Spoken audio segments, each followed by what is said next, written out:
Estas instruções são para aqueles que ignoram os perigos dos IDDHI, isto é, faculdades psíquicas inferiores. Aquele que pretende ouvir a voz de nada, o som sem som, e compreendê-la deve aprender antes a natureza de Dharana, tendo se tornado indiferente aos objetos de percepção. O aluno deve buscar o rajar dos sentidos, o produtor do pensamento, aquele que desperta a ilusão. A mente é o grande assassino do real. O discípulo deve matar o assassino, porque quando para ele mesmo a sua forma parecer irreal, como parecem irreais ao despertar as formas que ele vê em sonhos, quando ele tiver cessado de escutar os muitos, ele poderá discernir o som interno que mata os sons externos. Só então, e não antes disso, ele poderá abandonar a região de Asati, do falso, para vir até o reino de Sati, o verdadeiro. Antes que a alma possa ver, a harmonia interior deve ser alcançada e os olhos físicos precisam ficar cegos para toda ilusão. Antes que a alma possa ouvir a imagem, o homem deve tornar-se surda tanto para rugidos como para sussurros, e tanto para o bramido dos elefantes quanto para o leve zumbido do vagalume dourado. Antes que a alma possa compreender e possa lembrar, ela deve estar unida ao orador silencioso. Assim como a forma pela qual a argila é modelada se une primeiro à mente do oleiro. Porque então a alma irá escutar e ela lembrará. E então falará ao ouvido interno e ela dirá: se tua alma sorri enquanto se banha na luz do sol da tua vida, se tua alma canta dentro da sua crisálida de carne e matéria, se tua alma chora dentro do seu castelo de ilusão, se tua alma luta para romper o cordão de prata que a liga ao mestre, então fica sabendo, ó discípulo, que a tua alma é a terra. Quando diante do tumulto do mundo a tua alma florescente se põe a escutar, quando tua alma responde à voz ruidosa da grande ilusão, quando, assustada por ver as lágrimas quentes do sofrimento, ensurdecida pelos gritos de aflição, tua alma se retira como a tímida tartaruga para dentro da carapaça do seu próprio interior. Percebe, ó discípulo, que tua alma não é um templo digno do silencioso Deus dela própria. Quando, tornando-se mais forte, a tua alma sai do seu retiro seguro e, rompendo com o santuário protetor, estende o seu fio de prata e se apressa para avançar, quando, olhando para sua própria imagem nas ondas do espaço, ela murmura: esta sou eu. Confessa, ó discípulo, que tua alma está presa pelas redes da ilusão. Esta terra, discípulo, é o salão do sofrimento, e nele, ao longo de um caminho de duras provações, há armadilhas para fascinar o eu através da ilusão chamada grande heresia. Esta terra, ó discípulo ignorante, é apenas a entrada sombria que leva à luz fraca existente antes do vale da verdadeira luz. Aquela luz que nenhum vento pode apagar, a luz que queima sem uma mecha e sem combustível. Diz a grande lei: para que tu te tornes conhecedor de todo ser, tu tens primeiro que conhecer o ser. Para alcançar o conhecimento daquele ser, tu deves desistir do eu em função do não eu, e desistir do ser em função do não ser. Então poderás repousar entre as asas do grande pássaro. Sim, Agradável é o repouso entre as asas daquilo que não nasce nem morre, mas é o Aum, ao longo das eras da eternidade. Cavalga o pássaro da vida se quiseres ter conhecimento. Renuncia à tua vida se queres viver. 3 salões, ó peregrino exausto, conduzem ao final da fadiga. 3 salões, ó vencedor de Mara, te levarão através de 3 estados até o 4º, e dali até os 7 mundos, os mundos do descanso eterno. Se queres aprender os nomes deles, então escuta com toda a atenção e lembra. O nome do primeiro salão é ignorância, avidia. Este é o salão em que tu viste a luz, em que tu vives e morrerás. O nome do segundo salão é o salão do aprendizado.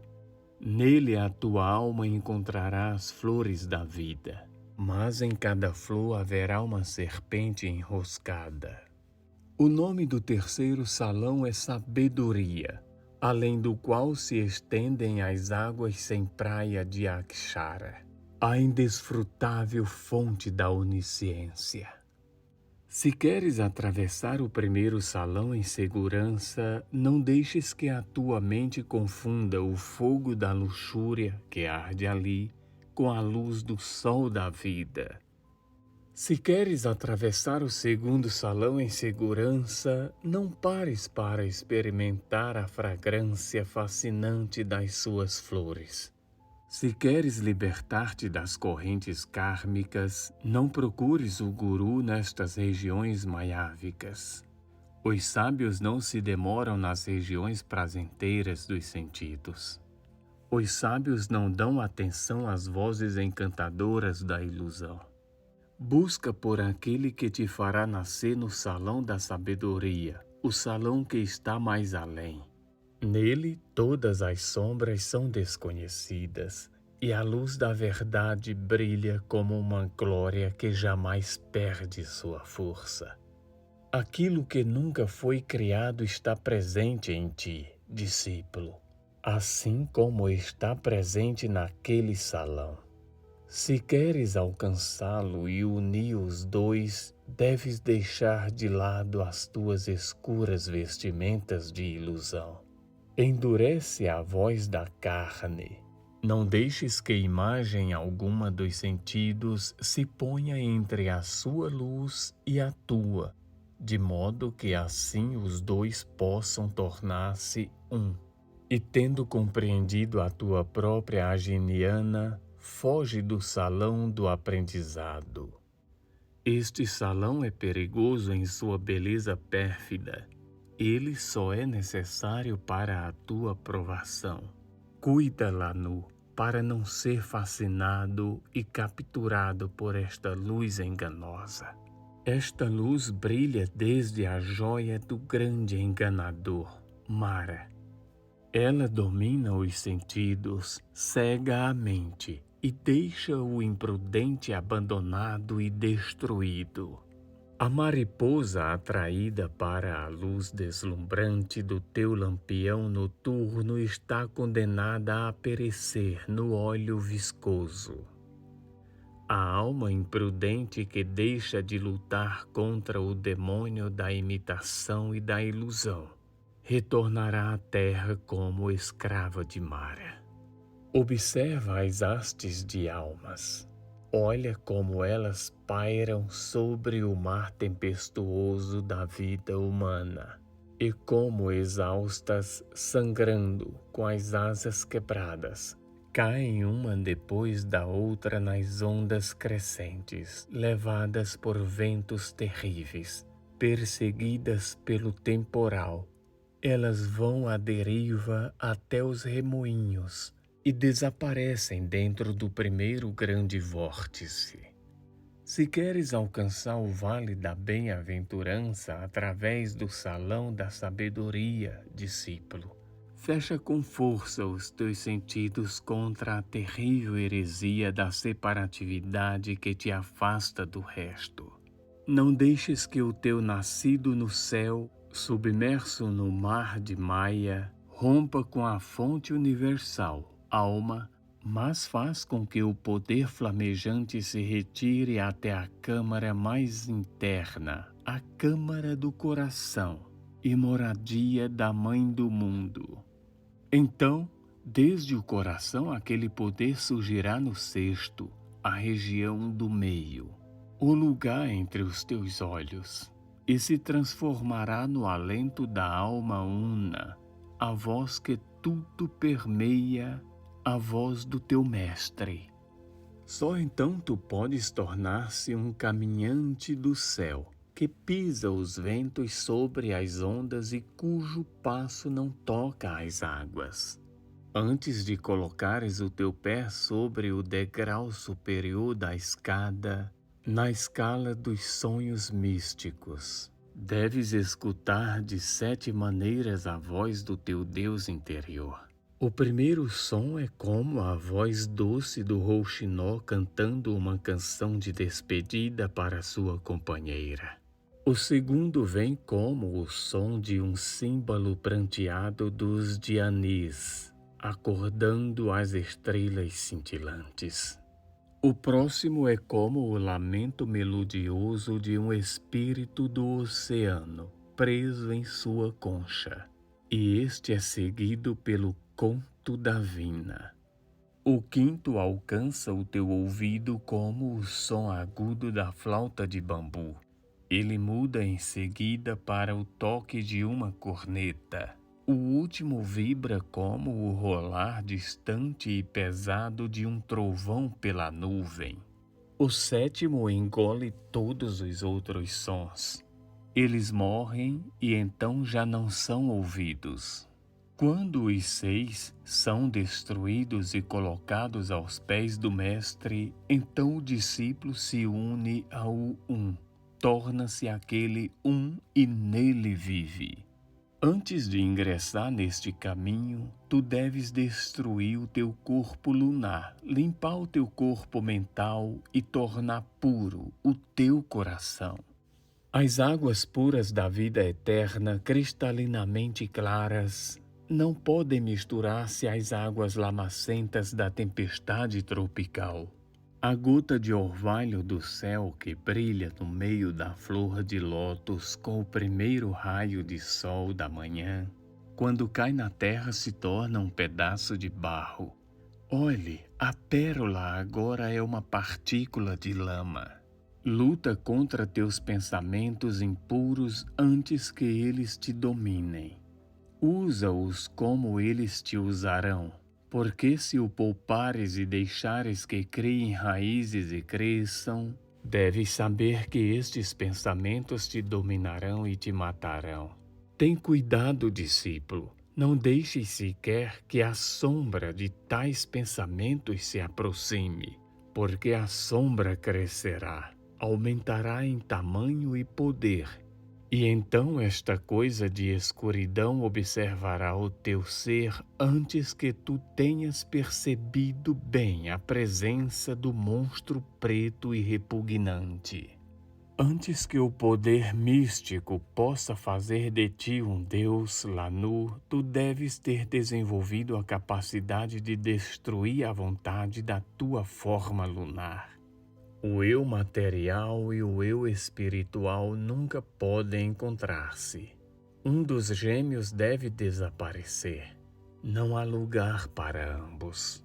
Antes que a mente da tua alma possa compreender, o casulo da personalidade deve ser esmagado. A lagarta dos sentidos deve ser destruída além da possibilidade de ressurreição. Não podes trilhar o caminho antes de te transformares no próprio caminho. Que tua alma ouça cada grito de dor, assim como a flor de lótus se abre para beber o sol da manhã. Não deixes que o sol ardente seque uma só lágrima de dor antes que tu a tenhas tirado do olho daquele que sofre. Mas faz com que cada lágrima humana caia queimando no teu coração e lá permaneça. Não a afaste jamais, antes que a dor que a causou tenha sido removida. Estas lágrimas, ó ser de coração extremamente piedoso, estas são as correntes que irrigam os campos da compaixão imortal. É neste solo que nasce a flor da meia-noite de Buda, mais difícil de encontrar e mais rara que a flor da árvore de Vogai. É a semente da libertação dos renascimentos. Ela isola o arrate tanto do conflito como da luxúria e o leva através dos campos do ser até a paz e a bem-aventurança conhecida apenas na terra do silêncio e do não ser. Mata o desejo, mas se o matas, cuida para que ele não ressurja dos mortos outra vez. Matas o amor à vida, mas se matas, tenha que isso não seja por uma sede de vida eterna, mas sim para substituir o que é passageiro pelo que é eterno. Não desejes coisa alguma. Não te irrites com o karma, nem com as leis imutáveis da natureza, mas luta apenas com o que é pessoal, com o transitório, o evanescente e o perecível.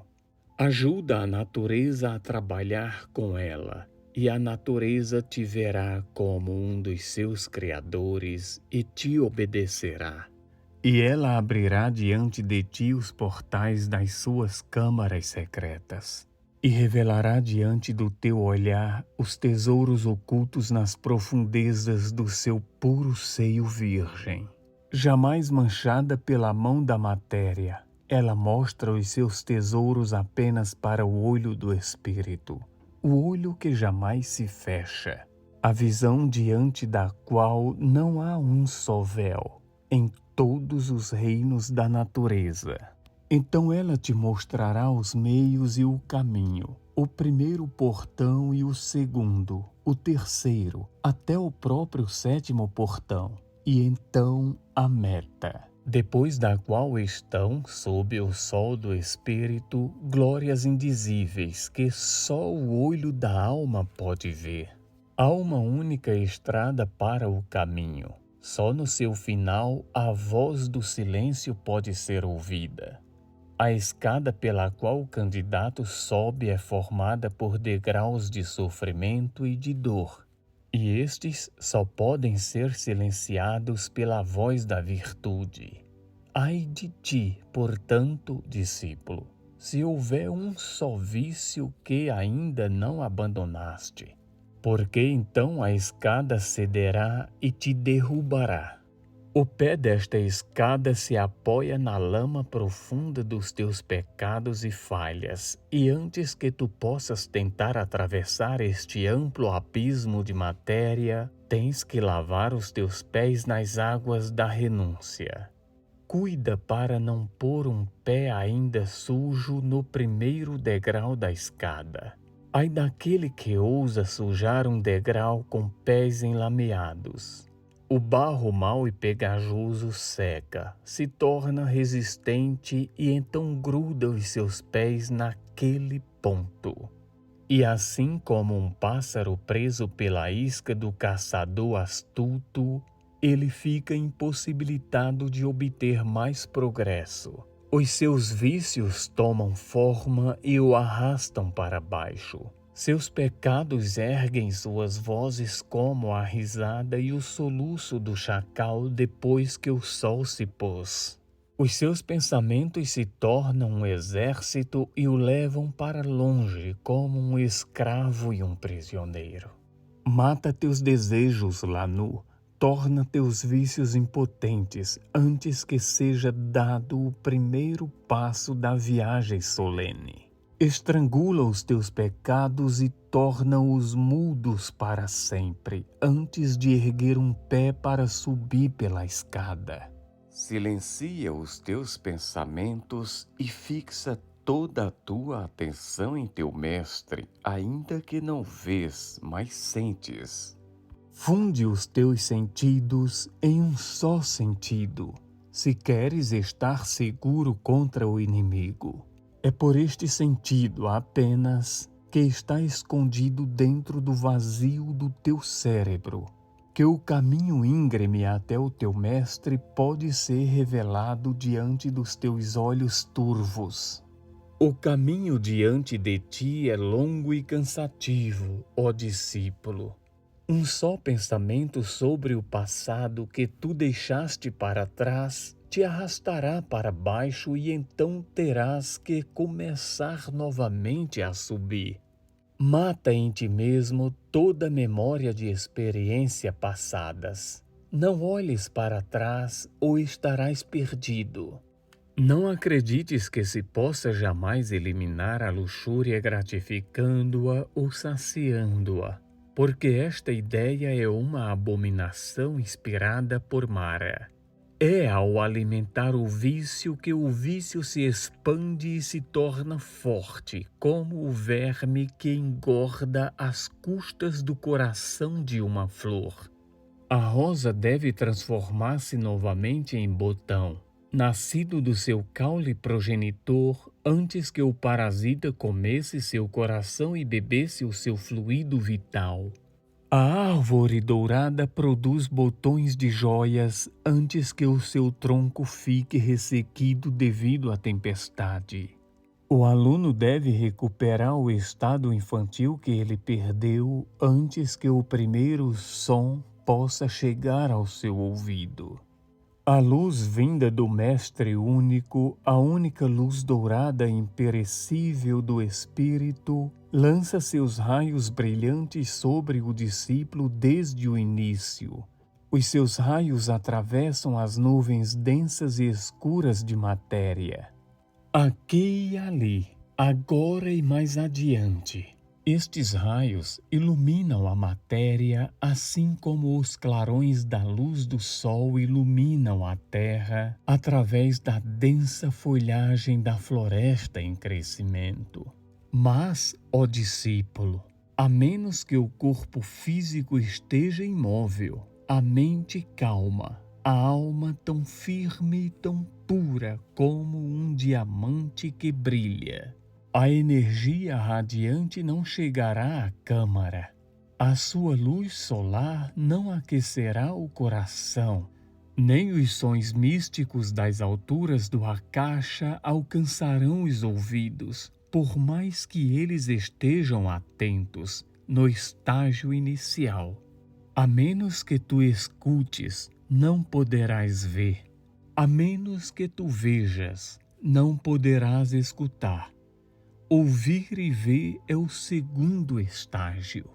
Quando o discípulo vê e ouve, e quando ele percebe o odor e o gosto com os olhos e ouvidos fechados e a boca e as narinas paralisadas, quando os 4 sentidos se combinam e estão prontos a passar para o 5º sentido, o sentido do tato interior, então ele passou para o 4º estágio. E no 5º, ó matador dos teus pensamentos, todos eles têm de ser mortos de novo, além da possibilidade de serem reanimados. Afasta a tua mente de todos os objetos externos, de todas as visões externas. Detém as imagens internas, para que elas não lancem uma nuvem escura sobre a luz da tua alma. Tu estás agora em Dharana, o 6º estágio. Quando tu tiveres passado para o 7º, ó ser feliz, tu já não perceberás o 3 sagrado, porque te terás transformado tu mesmo naquele 3. Tu mesmo e a mente como gêmeos em uma linha. A estrela que é a tua meta brilha no alto. Os 3 que vivem na glória e na bem-aventurança infável, agora perderam seus nomes no mundo de Maia. Eles se tornaram uma estrela, o fogo que brilha, mas não queima. Aquele fogo que é o apadir da chama. E isso, ó yogi bem-sucedido, É o que os homens chamam de Dhyana, o legítimo precursor de Samadhi. E agora o teu eu está perdido no eu. Tu mesmo estás em ti mesmo, unido àquele eu do qual foste irradiado em primeiro lugar. Onde está a tua individualidade, Lanu? Onde está o Lanu, ele próprio? Ele é a faísca que se perdeu na chama, é a gota dentro do oceano, o raio sempre presente que se transforma no todo e na radiância eterna. E agora, Lanu, tu és o autor e a testemunha, o radiador e a radiação, a luz no som e o som na luz. Tu conheces os 5 impedimentos, ó ser abençoado. Tu és o vencedor, o mestre do 6º, transmissor dos 4 tipos de verdade. A luz que cai sobre eles brilha a partir de ti, ó tu que foste um discípulo, mas agora és um mestre em relação a estes tipos de verdade.